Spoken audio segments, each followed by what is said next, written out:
realistic combat tactics, functional battle armor, and a weapons cache that doesn't stray too far into science fiction territory.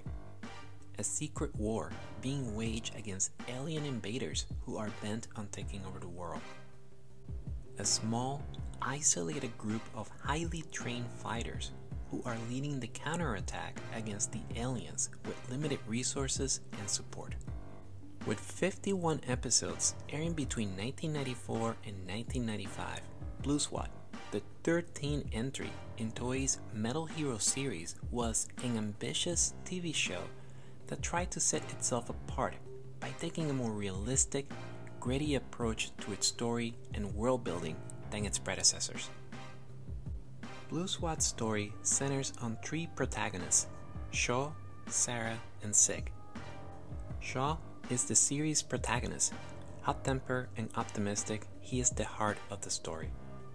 Sarah was originally a member of the LAPD in the United States and tends to be the cool-headed member of the group. Sig is an extraterrestrial who was originally a member of Space SWAT. He is the more cautious member of the group and a telepath whose abilities tend to help the team avoid disastrous situations. Shaw, Sarah, and Sig are members of Blue SWAT, an organization that was formed to counter the threat posed by the space mafia. This alien organization has been infiltrating Earth's society for several years, building up resources and intelligence with an end goal of taking over the world. However, as soon as Blue SWAT is recognized by the government and given the green light to take on the space mafia, their headquarters is infiltrated and destroyed.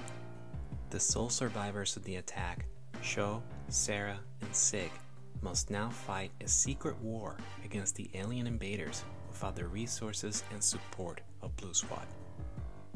This is the core of Blue SWAT's story, but there are, generally speaking, three arcs that run throughout the story. In the first arc, which runs from episodes 1 through 18, the space mafia takes over human bodies to carry out their missions in secret. Their fights against Blue SWAT are generally isolated and very slowly start building up towards the next arc. In the second arc, which runs from episodes 19 through 30, we are introduced to Jesp, an alien who uses the body of a young man, Saji, who had been in a coma in the hospital. As it turns out, this young man is the son of Sig's human host. During this arc, a new conflict is introduced between Jesp and Sig, as Jesp takes advantage of their host bodies to make Sig hesitate anytime Blue SWAT tries to interfere with his plans. In episode 23, we are also introduced to a new ally to Blue SWAT, Gold Platinum, a space warrior who can sense Shaw's anger and has decided to help him and the Blue SWAT team fight the space mafia. He grants the team special weapons and power-ups to aid them in their fights. This arc comes to a close on episode 30 when Saji's consciousness fights back and pushes Jesp out of his body. This results in Saji falling unconscious again and being put into suspended animation by Gold Platinum. In the third and final arc, Queen, the true leader of the space mafia, arrives on Earth in episode 37. 頭高い！まだこのお方がわからぬか？何？このお方は全宇宙に君臨するクイーン！クイーン！生きておられたのですか？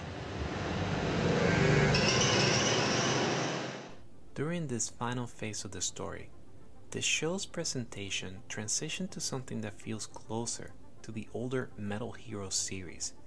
There is now a true headquarters where the space mafia can operate from. We begin to see unique Alien of the Week opponents, and the realistic atmosphere that originally characterized the show is gone. The story would conclude with one final battle against Queen, Gold Platinum sacrificing himself for Earth, and Shaw inheriting Gold Platinum's will, which leads to him and Sarah leaving Earth. Sarah, 行くぞ! Okay.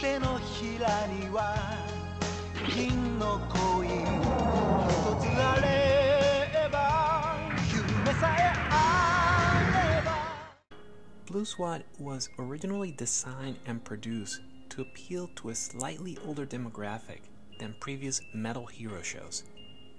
This is why the show initially avoided many of the conventions we tend to associate to Toei's tokusatsu hero shows. It attempted to tell its story with a never-before-seen level of realism within the Metal Hero series. This is why the Blue SWAT team doesn't have a flashy transformation sequence, doesn't do roll calls, or call out special attacks. They were a special forces team that relied on conventional means to achieve their objectives. This included their arsenal, which by the standards of the Metal Hero series was incredibly realistic, such as pistols, grenade launchers, missile launchers, laser rifles, flamethrowers, and especially equipped tactical vehicles. This level of realism even carried through to the merchandise for the show, with the Blue SWAT Dictator pistol toy ejecting shell casings when fired.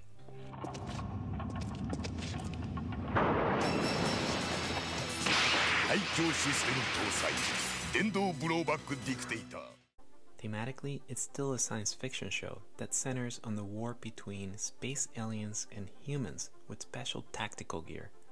But the first half of the series makes great strides to present the story as realistically as it can. This includes the aliens Blue SWAT fought, which feature realistic designs and were depicted as truly menacing to the humans and the Blue SWAT team.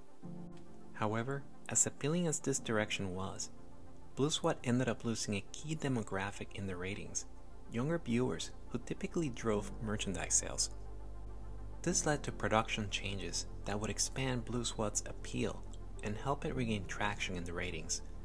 These changes included doing away with the serious tone of the story, making the Space Mafia more visible as an enemy organization, and introducing Gold Platinum, and giving Shaw a flashy power-up, Hyper Shaw.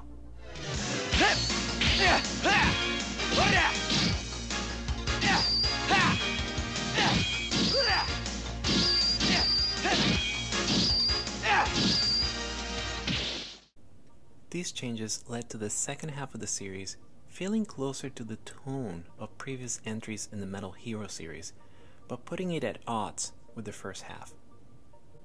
I watched Blue SWAT when it aired in 1994 through VHS recordings of the Japanese television broadcast, during a time period when I had regular access to TV Land magazines, so for me it was a nostalgic series to revisit. But here's the thing, it holds up really well, and it's as much fun to watch as I remember it being.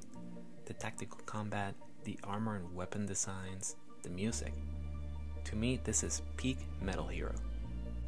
I love the flashiness of Toei's henshin heroes and everything that comes with that. But there is something about the first half of Blue SWAT that makes a compelling case for its existence as a more serious take on the concept. Even in the second half of the show, when Gold Platinum introduces a different flavor to the story, the action generally sticks to a more realistic approach that is tremendously fun to watch. If you haven't watched Blue SWAT yet, I cannot recommend it highly enough. It's a fantastic entry in the Metal Hero series and just a fun watch overall. The first 2 episodes of Blue SWAT are currently available with subtitles through the Toei Tokusatsu World YouTube channel. Use the link in the description below to check them out.